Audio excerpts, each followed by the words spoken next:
అందరికీ నమస్కారం. వాళ్ళు మనతో పాటు ఐకాన్ ఆస్ట్రాలజర్ గట్టుపల్లి సురేష్ బాబు గారు ఉన్నారు. గురుగారితో మాట్లాడదాం. గురుగారు నమస్కారం. జై శ్రీమన్నారాయణ. గురుగారు, డిసెంబర్ మాసంలో కుంభరాశి వారికి ఎలాంటి ఫలితాలు ఉండబోతున్నాయి? గ్రహస్థితి ఎలా ఉంది? ఎలాంటి రెమెడీస్ చేసుకుంటే బాగుంటుంది అంటారు? కుంభరాశి ఏంటంటే చాలా అదృష్టవంతులు, చాలా దురదృష్టవంతులు, అన్ని రకాల వాళ్ళు ఉంటారు కుంభరాశిలో. పొలిటీషియన్స్లో ఉంటారు, అలాంటి డాక్టర్లో ఉంటారు, లాయర్లో ఉంటారు, పోలీసుల్లో ఉంటారు. కుంభరాశి వాళ్ళు లేని ప్లేస్ ఉండదు. ఎలా అయితే మనకి ఇండియా వాళ్ళు వేరే ప్రపంచ దేశాల్లో ఎట్లా ఉంటారో కుంభరాశిలో లేనటువంటి ఫీల్డ్ కానీ అలా అని ఈ ఫీల్డ్లో కుంభరాశి వాళ్ళు లేరని కానీ ఉండదు, అన్నింటిలో ఉంటారన్నమాట. అయితే కుంభరాశి వాళ్ళు ప్రత్యేకించి వెతికే అవసరం లేదు, చాలామంది ఉంటారు. అయితే ఈ కుంభరాశి వాళ్ళకి డిసెంబర్ మాసం 2024 సంవత్సరం కూడా తద్మేర బాగానే ఉందని చెప్పుకోవచ్చు. కాకపోతే వీళ్ళ మీద ఏంటంటే కొంతకాలంగా అంటే ఏళ్ళనాటి శని అనేది నడుస్తుంది వీళ్ళ మీద ప్రజెంట్. అంటే గత 19 సంవత్సరాలుగా బాధపడే వాళ్ళు ఉన్నారు, 7 సంవత్సరాలుగా, 9 సంవత్సరాలుగా, 2 సంవత్సరాలు, 5 సంవత్సరాలుగా బాధపడే వాళ్ళు చాలామంది ఉన్నారు. కొంతమందికి ఏంటంటే కుంభరాశిలో పుట్టిన వాళ్ళకి పుట్టుతంతోనే శని భగవాన్ యొక్క దశ నడుస్తూ ఉండిద్ది. అది కుంభరాశి వాళ్ళకి ఏంటంటే గత కొంతకాలంగా గుర్తింపు లేకుండా ఉన్నటువంటి వాళ్ళ కిందకి ఉపశమనం చెప్పుకోవచ్చు. వీళ్ళందరికీ అదృష్టం అనేది మనం బ్యాంకుల్లో కానివ్వండి, ఎక్కడన్నా కొన్ని డిపాజిట్ చేసేటువంటి ఉంటాయి అనమాట. మనం మంత్లీ కట్టుకునే స్కీమ్స్ ఉంటాయి, పోస్ట్ ఆఫీస్లో ఇలా చాలా ఉంటాయి. ఇంతకుముందు చాలా కంపెనీస్ ఉండేవి, అవి ఇప్పుడు వెళ్ళిపోయినాయి ప్రభుత్వాల ద్వారా. అయితే ఇలాంటి కంపెనీస్లో డిపాజిట్ చేసుకుంటారు, మంత్లీ ఇంతని స్కీమ్ కట్టేసి ఒకేసారి వస్తాయి చిట్టీలు కానీ ఇలాంటివన్నీ. అయితే ఏ నెలలైనా, ఏ మాసంలో అయినా సరే, ఏ సంవత్సరంలో వీళ్ళు ఆ దేవాది దేవుళ్ళకి చేసినటువంటి పూజలు, మానవులకి చేసినటువంటి దాన ధర్మాలు, ఇవన్నీ కూడా ఫలించేటువంటి కాలము ఇప్పుడు వచ్చింది.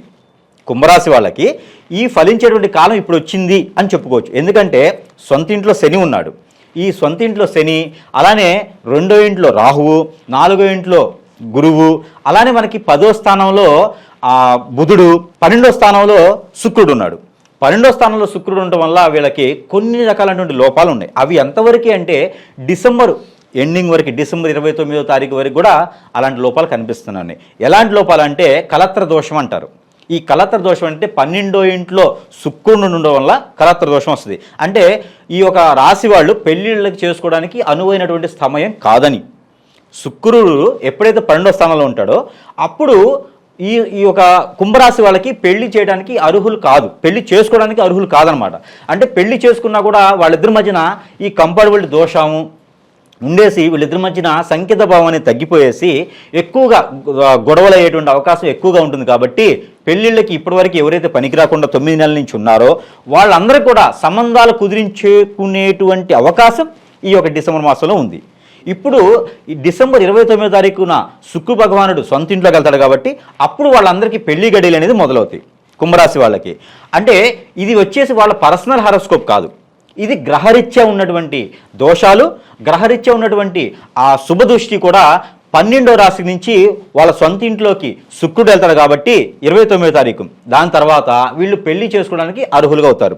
ఇంకా కావాలంటే వాళ్ళ పర్సనల్ హారోస్కోపు ఎక్కడైనా పంతులు గారికో ఎక్కడైనా గురువు గారికి చూపించుకుంటే వాళ్ళకి ఏం దశ నడుస్తుంది, వాళ్ళ ఆ పర్సనల్ హారోస్కోప్లో గోచార ప్రకారంగా, నవాంశాల ప్రకారంగా ఏ రాశిలో ఏ గ్రహం ఉందో చూసుకుంటే వాళ్ళ మీద శుక్రగ్రహం అనేది ఆ శోభ ఉందా అశుభం ఉందా చూసుకుంటే దాని ప్రకారంగా పెళ్లిళ్ళకి ఎంతవరకు అనుకూలంగా ఉందని చెప్తారు గురుగారు. అలాగే అనుకోని ప్రయాణాలు కావచ్చు, విదేశాలకు వెళ్ళాలనుకుంటారు, అటువంటి వారి పరిస్థితి ఎలా ఉండబోతుంది ఈ మాసం? అయితే ఈ విదేశాలకి ఎవరైతే వెళ్ళాలనుకుంటారో వీళ్ళు తత్మేర కొంచెం ఆగటం మంచిది. డిసెంబర్ మాసం మొత్తం కొంచెం ఆగటం మంచిది. ఇంటర్వ్యూలకు వీళ్ళు డబ్బు పెట్టుకున్నా కూడా కొంతమేర ఈ ఇంటర్వ్యూలు కూడా పాస్ అయ్యేటువంటి అదృష్టం లేదు కొంతమేర ఈ కుంభరాశి వాళ్ళకి. ఈ డిసెంబర్ మాసం మొత్తం కూడా ఉన్న దగ్గర ఉంటూ, ఆ స్థానంలో ఉంటూ అక్కడే డెవలప్ అయ్యే ప్రయత్నం చేసుకుంటే మరీ మంచిది. ఎందుకంటే వీళ్ళకి అడుగు ముందుకు వేస్తారు కానీ కొంచెం బద్ధకంగా వేసేదానికి ఎక్కువ కనిపిస్తూ ఉంది. ఎందుకంటే గ్రహాలన్నీ బాగున్నాయి కానీ శుభదృష్టి అనేది ఉన్నటువంటి గ్రహం కొంచెం తక్కువ డిగ్రీస్లో ఉంది. కాబట్టి ఏది మనకి శుక్ర భగవానుడు లోపం ఉంది, శని భగవానుడిది లోపం ఉంది. వీళ్ళకి ఏంది కేవలం మెర్క్యూరు, బుధుడు, గురువు మాత్రమే వీళ్ళకి కొంచెం బెటర్గా ఉన్నారు. కాబట్టి ఆ రాహు కూడా కొంచెం పాజిటివ్స్లో ఉన్నాడు. కాబట్టి ఆ రాహు గ్రహం ఏం చేస్తుందంటే ముందుకు తీసుకెళ్తుంది, వెనక్కి తీసుకొస్తుంది. కావున వీళ్ళు కొంచెం ఆగడం మంచిది. విదేశాల ప్రయాణం అనేది అంత మంచిది అయితే నాకు కనిపించట్లేదు. కాబట్టి ఈ డిసెంబర్ మాసం మొత్తం కనీసం 29వ తారీఖు డిసెంబర్ 2024 వరకైనా వీళ్ళు విదేశ ప్రయాణం అనేది ఆపితే మరీ మంచిది. వీళ్ళు విదేశాన్ని ప్రయాణించాలనుకుంటే వచ్చే సంవత్సరం మార్చి తర్వాత బాగుంటుంది. చదువుకోవడానికి కానివ్వండి, అక్కడ సీట్ రావడానికి కానివ్వండి చాలా బాగుంటుంది. గురుగారు అలాగే వీళ్ళు పెట్టుబడులు పెట్టాలనుకుంటే కనుక ఏ రంగంలో పెట్టుబడి పెడితే బాగుంటుందంటారు ఈ మాసంలో? ఖచ్చితంగా వీళ్ళకి ఏంటంటే పెట్టుబడులు మనీ సర్క్యులేషన్ బిజినెస్లో షేర్స్లో పెట్టొచ్చు, కానీ అప్పు తెచ్చి పెట్టకూడదు. అప్పు తీసుకొచ్చుకొని పెట్టుకున్న బెట్టింగ్స్ అని ఉంటాయి కదా, ఈ బెట్టింగ్స్లో వీళ్ళకి బాగా కలిసి వస్తుంది. డిసెంబర్ మాసం మొత్తం కూడా బెట్టింగ్స్ కలిసి వస్తాయి. ఎందుకంటే బెట్టింగ్స్ ఎందుకు కలిసి వస్తాయి అంటే ఈ మనీకి సంబంధించినటువంటిది ఏంటంటే వీళ్ళ దాసిలో అదృష్టం ఇచ్చేది వీళ్ళకి బుధుడు. ఈ బుధ భగవానుడు మంచి స్థానంలో ఉన్నాడు కాబట్టి వీళ్ళకి బెట్టింగ్స్ రంగంలో బాగుంటుంది. ఎదుటి వాళ్ళ దగ్గర నుంచి డబ్బు లాక్కోవడానికి, ఆకర్షవంతంగా డబ్బులు వచ్చేదానికి వీళ్ళకి ఎక్కువ అవకాశం డిసెంబర్ మాసంలో బాగా కనిపిస్తుంది. కాబట్టి మనీ సర్క్యులేషన్ దాంట్లో మంచి పెట్టుబడులు పెట్టుకోవచ్చు. అలా అని తాడు తమ్మేలైనటువంటి కంపెనీస్లో పెట్టి గురువుగారు చెప్పారు కదా అని కాకుండా ఏదైనా జెన్యూన్ ఉన్నటువంటి కంపెనీస్లో పెట్టుకుంటే షేర్స్ కానివ్వండి, మ్యూచువల్ ఫండ్స్ కానివ్వండి వీళ్ళకి కలిసి వచ్చేదానికి ఉంది. కాబట్టి ఆ తత్మేర వీళ్ళు ప్రయత్నం చేసుకుంటే మరీ మంచిది. చిట్టీలు కానివ్వండి, చిట్టీస్ ఎవరో దగ్గర వీళ్ళు పెట్టడం కాదు, వీళ్ళు మెయింటైన్ చేసుకుంటే వీళ్ళకి కలిసి వస్తుంది. అలానే ప్రయత్నాలు చేసుకుంటే మరీ మంచిది. అలానే రియల్ ఎస్టేట్ రంగాలు కూడా వీళ్ళకి చాలా బాగుంటుంది. రియల్ ఎస్టేటు అలానే కొన్ని రకాల పంటలు వేస్తూ ఉంటారు రియల్ ఎస్టేట్లో. జామ, అలా కాకుండా ఇవి ఉంటాయండి మన ఏమంటే గంధం, శ్రీగంధం. ఈ శ్రీగంధం కానివ్వండి, అలానే చందనం కానివ్వండి, ఇలాంటి వాళ్ళకి చాలా బాగుంటుంది. అలానే పంటల్లో వచ్చేసి గోంగూర, అలా మిరప, పత్తి ఇవన్నీ కూడా వీళ్ళకి బాగుంటాయి. ఈ మాసంలో కనుక ఎవరైనా పెట్టుబడులు పెట్టుకుని చేసుకుంటే, అలాంటి పంట పొలాల్లో ఇలాంటి పెట్టుబడులు పెట్టుకుంటే, ఇలాంటి పంటలు వేసుకుంటే వీళ్ళకి కలిసి వచ్చే కాలం బాగుంటుంది అనమాట. ఎలాంటి ఉత్పత్తులు వచ్చేసి వరదలు వచ్చి వాగులు వచ్చినా ఏమి వీళ్ళకి పెద్దగా నష్టం కనిపించదు. అందువల్ల వీళ్ళు బాగుంటుంది. గురుగారు, ఉద్యోగస్తుల పరిస్థితి ఎలా ఉండబోతుంది? ప్రత్యేకంగా గవర్నమెంట్ ఎంప్లాయీస్ ట్రాన్స్ఫర్ల కోసం చూస్తూ ఉంటారు, కొంచెం శాలరీ హైక్స్ కోసం చూసుకుంటారు. ఓవరాల్గా ఉద్యోగస్తులకు ఎలా ఉండబోతుంది ఈ మాసం? ఉద్యోగస్తుల పరిస్థితి ఎలా ఉందంటే గవర్నమెంట్ జాబ్స్ అయితే చాయిస్ లేదు. కుంభరాశి వాళ్ళు ప్రయత్నం చేసినా గవర్నమెంట్ జాబ్లు అయితే కొంత టైం పడుతుంది. కాబట్టి ఎవరు కూడా నాకేదో ఎగ్జామ్స్ రాశాను, బీఈడీ రాశాను, ఎంబీఏ రాశాను, గవర్నమెంట్ జాబ్ వస్తుంది, ఆ ఎగ్జామ్ అయిపోయింది, బ్యాంకుల్లో అయిపోయింది, ఎస్బీఐలో వస్తుందని చెప్పేసి అనే ఆశ మాత్రమే ఉంటుంది. అలాంటి ద్వారా మీరు టైం వేస్ట్ చేసుకోవడం తప్పితే కుంభరాశి వాళ్ళకి అలాంటి ఉద్యోగాలు వచ్చేటువంటి ప్రయత్నాలు అయితే ఈ మాసంలో లేవు. వెయిట్ చేయగలిగితే మార్చి వరకు వెయిట్ చేయాలి, లేదా మీకు దొరికినటువంటి జాబు చేసుకుంటూ వెళ్ళిపోండి. ఎప్పుడైనా వచ్చిందో మీ అదృష్టం బాగుండి ఖచ్చితంగా వెళ్ళిపోండి. అప్పటి వరకు నాకేదో వస్తుంది అనే ఆశ ఉంటే ఖచ్చితంగా ఇబ్బంది పడతారు. అందువల్ల వచ్చిన జాబుని చేదనుకోకుండా, కాలుదనుకోకుండా ఆ జాబే దైవంగా కొలుచుకొని వెళ్తే కనుక మంచి జరుగుతుంది. ఆ జాబ్ వల్ల గ్రోతింగ్ వస్తుంది. ఈరోజు తక్కువ శాలరీ ఉండొచ్చు, తక్కువ జాబ్ ఉండొచ్చు, చిన్నపాటి జాబ్ అయినా సరే ఖచ్చితంగా చేసుకుంటూ వెళ్తే దాంట్లో అదృష్టం, దాని వలన వేరే జాబ్కి వచ్చేటువంటి అదృష్టం ఉంటుంది. కాబట్టి ఏ అవకాశం వచ్చినా సరే జాబ్ పరంగా అయితే మంచి క్వశ్చన్ ఇది, జాబ్ పరంగా. అందుకని ఏ అవకాశం వచ్చినా చేజాచుకోకుండా అందిపుచ్చుకొని కనుక ముందుకు వెళ్తే అదృష్టవంతులు అవుతారు కుంభరాశి వాళ్ళు. ఇళ్ల స్థలాలు కావచ్చు, గృహాలు కావచ్చు, మరి ఇవి కొనుక్కోవడానికి ఏమైనా ఆస్కారం కనిపిస్తుంది ఈ మాసం? ఖచ్చితంగా ఉంది. కాదే కొనుక్కోవడానికి కాదు, అమ్ముకోవడానికి అదృష్టం ఉంది. పాత ఇళ్ళు కానీ, గృహాలు కానీ, ఎప్పటి నుంచో అమ్మాలని స్థలాలు కానీ ఉంటాయి. వీళ్ళకి అమ్ముకునే దానికి అదృష్టం ఉంది, కొనేదానికి లేదు. కుంభరాశి వాళ్ళకి ఇది కూడా అదృష్టమే. ఎందుకంటే మనీ ఈజీగా వచ్చేస్తాయి కదా అమ్మేస్తే. ఎప్పటి నుంచి అమ్ముకోవాలనుకున్న వాళ్ళు చాలామంది ఉంటారు.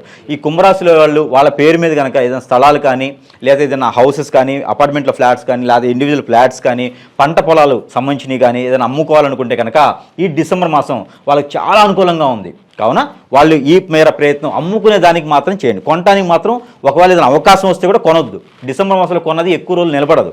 వీళ్ళకి కుంభరాశి వాళ్ళకి అంత అనుకూలంగా లేదు. అవన్నీ కూడా వీళ్ళు మోసపోతారు. వేరే ఎక్కడైనా కొన్నా కూడా వీళ్ళకి మోసపోయే అవకాశం ఎక్కువ ఉంది. ఏది కొన్నా కూడా అక్కడ చెప్పేదానికి ఇక్కడ ఉండేదానికి చాలా మోసం జరుగుతుంది. కాబట్టి అమ్మేదానికి ప్రయత్నం చేయండి, కానీ కొనేదానికి మాత్రం డిసెంబర్ మాసం కుంభరాశి వాళ్ళకి అంతగా అనుకూలించట్లేదు. గురుగారు, మరి ఈ మాసంలో కుంభరాశి వారు ఎటువంటి పరిహారాలు చేసుకోవడం ద్వారా మంచి ఫలితాలు పొందడానికి అవకాశం ఉంటుందంటారు? ఖచ్చితంగా. అయితే వీళ్ళకి పరిహారాలు వచ్చేసి కుంభరాశి వాళ్ళకి మరింత అదృష్టం రావాలన్నా, మనం అనుకున్నటువంటి మనీ సర్క్యులేషన్లో కావచ్చు, ఎన్నింటిలో పెట్టుబడి పెట్టినా ఆరోగ్య సమస్యలు రాకుండా మరీ ముందుకు వెళ్ళేదానికి వీళ్ళకి అన్ని అనుకూలించాలనుకుంటే కనుక కొన్ని రకాల పరిహారాలు చేసుకుంటం ద్వారా వీళ్ళకి అత్యద్భుతమైన కాలం బాగుంటుంది. కాబట్టి ఏది విఘ్నాలు లేకుండా ముందుకు వెళ్ళేందుకు చిన్న చిన్న పరిహారాలు ఏంటంటే, ఈ కుంభరాశి వాళ్ళు మనకి మార్కెట్లో డ్రై ఫ్రూట్స్ అని దొరుకుతాయి. దాంట్లో ఒకటి బాదం, దాంట్లో ఒకటి ఈ కాజు అంటే మనకి జీడిపప్పు. ఈ జీడిపప్పు, కిస్మిస్, పిస్తా, అంజీరు ఇలాంటివి ఉంటాయి అన్నమాట. అందులో మనం అనుకున్నటువంటి అంజీరు పండు, అలానే వీళ్ళకి శుక్రుడు 12 ఉన్నాడు కాబట్టి కాజు, జీడిపప్పు ఏదైతే ఉందో ఇవి ఒక మినిమం 750 గ్రాములు, 750 గ్రాములు అంటే 3/4 కిలో అంటారు. ఈ 750 గ్రాములు, 750 గ్రాములు కాజు, బాదము, అలానే కిస్మిస్, అలానే అంజీరు ఈ 4 కనుక తీసుకొని ఎక్కడైనా సరే మీకు దగ్గరలో ఉన్నటువంటి పంతులు గారికి కానీ లేదా సుబ్రహ్మణ్య స్వామి అయ్యవారికి కానీ లేకపోతే మీ దగ్గరలో అయ్యప్ప స్వామి టెంపుల్ కానీ ఉంటే సమర్పించుకుంటే, లేదు మీకు దగ్గరలో సాయిబాబా ఆలయం కానీ లేకపోతే గురువుకు సంబంధించిన దత్తాత్రేయ స్వామి కానీ లేదా రాఘవేంద్ర స్వామి కానీ విరాట్పోతుల వీరబ్రహ్మేంద్ర స్వామి వారి ఆలయం కానీ ఇలా గురువుకు సంబంధించిన ఆలయాలు ఎక్కడైతే ఉంటాయో ఆ గురువుకు సంబంధించిన ఆలయాల్లో కనుక మీరు సమర్పించినట్టయితే, అలానే సరస్వతి మాత ఆలయంలో కూడా ఇవ్వచ్చు. ఇలాంటి ఆలయాల్లో కనుక మీరు ఈ డ్రై ఫ్రూట్స్ దానం చేసినట్లయితే మీకు ఆ గ్రహాల నుంచి ఉన్నటువంటి ఆ అశుభ దృష్టి ఏదైతే ఉందో శుభ దృష్టిగా మలుచుకొని మీకు మంచి చేసేదానికి ఆస్కారం ఎక్కువగా కనిపిస్తుంది. కుంభరాశిలో ఇంకొక ప్రాబ్లం ఉంది, పిల్లలు మాట వినరు. కుంభరాశి వాళ్ళు అమ్మ నాన్న ఉంటే ఈ పిల్లలు అనుకూలంగా ఉండరు. అందువలన ఇలాంటి డ్రై ఫ్రూట్స్ దానం చేయడం ద్వారా పిల్లలు కూడా మీకు అనుకూలంగా మారేటువంటి అదృష్టం ఉంది కాబట్టి తద్వారా ఈ ప్రయత్నం చేయవచ్చు. తర్వాత మీకు బీడీలని దొరుకుతాయి, మనకి ఈ షాపులో ఏమంటే బట్టి కొట్లలో బీడీలు సిగరెట్లు అని దొరుకుతాయి. ఈ బీడీ సిగరెట్లు ఏవైతే ఉన్నాయో ఇవి కనుక మీరు ఒక 10 మినిమం 10 బండిల్స్ కాదు ఒక 10 పీసులు బీడీలైనా అలానే సిగరెట్లైనా లేదా పొగాకు అని దొరుకుతుంది, కొన్ని ప్రాంతీయ ఏరియాలో పొగాకు అని దొరుకుతుంది పంట. ఇవి ఏదైనా 10 పీసులు తీసుకొని ఎక్కడైతే మీకు దగ్గరలో పారేటువంటి నీరు కానీ పారేటువంటి నది ప్రాంతాల్లో కానీ కుంటలు వాగులు చెరువులు ఎలా అయితే నీటి ప్రవాహం ఉంటుందో వాటిలో కనుక మీరు అవి దానం చేసినట్లయితే మీ మీద ఉన్నటువంటి గ్రహదోషం మీ మీద ఉన్నటువంటి నరదిష్ దోషం కూడా ఈ కుంభరాశి వాళ్ళకి తొలగేందుకు ఆస్కారం ఎక్కువ కనిపిస్తుంది. కాబట్టి తద్వారా ఈ ప్రయత్నం చేస్తే మరీ మంచి అదృష్టం కలుగుతుంది. అలానే వీళ్ళు ప్రతినిత్యం కూడా లలిత సహస్రనామం లేదా హనుమాన్ చాలీసా పఠించడం ద్వారా మంచి జరుగుతుంది. లేదా ఒక వారం ఏదైనా శనివారం మంగళవారం ఆదివారం ఈ వారాల్లో కనుక హనుమాన్ పూజ హనుమాన్ మందిరంలో ఆకు పూజ అనేది ఒక్క వారం చేయించినా కూడా వీళ్ళకి గ్రహరీత్యా ఉన్నటువంటి అశుభ దృష్టి శుభ దృష్టిగా మలుచుకునే దానికి అదృష్టం ఎక్కువగా ఉంటుంది. తద్వారా ఇవన్నీ కూడా ఏదో ఒకరోజు చేసుకుంటే మరీ మంచిది. ఇవన్నీ కూడా చేసినా చేయకపోయినా కూడా వాళ్ళకి అదృష్టం రావాలంటే మనం ప్రతి మాసం ఇచ్చినట్టుగానే ఈ మాసం కూడా వీళ్ళకి గ్రహాల రీత్యా అశుభ దృష్టి పోయేసి శుభ దృష్టి ఉండేందుకు మనం నెంబర్ కూడా ఇద్దాము. ఈ నెంబర్ వచ్చేసి ఈ కుంభరాశి వాళ్ళకి 425916 425916 అనే ఈ నెంబర్ని కనుక ప్రతినిత్యము పారాయణ రూపాయన అలానే జపంగా అయినా సరే 325 సార్లు 325 టైమ్స్ కనుక చదివినట్లయితే చేతిలో ఏదైనా వాటర్ కానీ జ్యూస్ కానీ ఫ్రూట్ కానీ ఏదైనా పెట్టుకొని అది చదివి కనుక అన్ని ఆ గ్రహాలు మీకు అనుకూలించాలని చెప్పని అవి మనం తినేస్తే కనుక ఎనర్జీ లెవెల్స్ పెరుగుతాయి, ఇమ్యూనిటీ లెవెల్స్ పెరుగుతాయి, మనలో తెలియనటువంటి చైతన్యం వస్తుంది, మనలో తెలియనటువంటి ఆలోచన విధానం కూడా మారిపోయేసి అందరికీ బాగుంటుంది. ఎదుటి వాళ్ళందరూ కూడా మనకి ఆకర్షవంతులు అవుతారు. మనం ఏదైనా చేయాలనుకుంటే కూడా సపోర్ట్ కూడా దొరుకుతుంది. కాబట్టి ఖచ్చితంగా నేను చెప్పిన పరిహారాలు కానీ లేదా నెంబర్ అయినా సరే ప్రతినిత్యము మనం పారాయణ చేసిన ద్వారా మంచి అదృష్టం పొందేలాగా ఉంటుంది. కాబట్టి ముందుగానే అందరికీ కూడా కుంభరాశి వాళ్ళందరికీ హ్యాపీ న్యూ ఇయర్. రానున్నటువంటి 2025 సంవత్సరానికి స్వాగతం పలుకుతూ ఆ కుంభరాశి వాళ్ళందరూ కూడా బాగుండాలని నేను కోరుకుంటూ జై శ్రీమన్నారాయణ.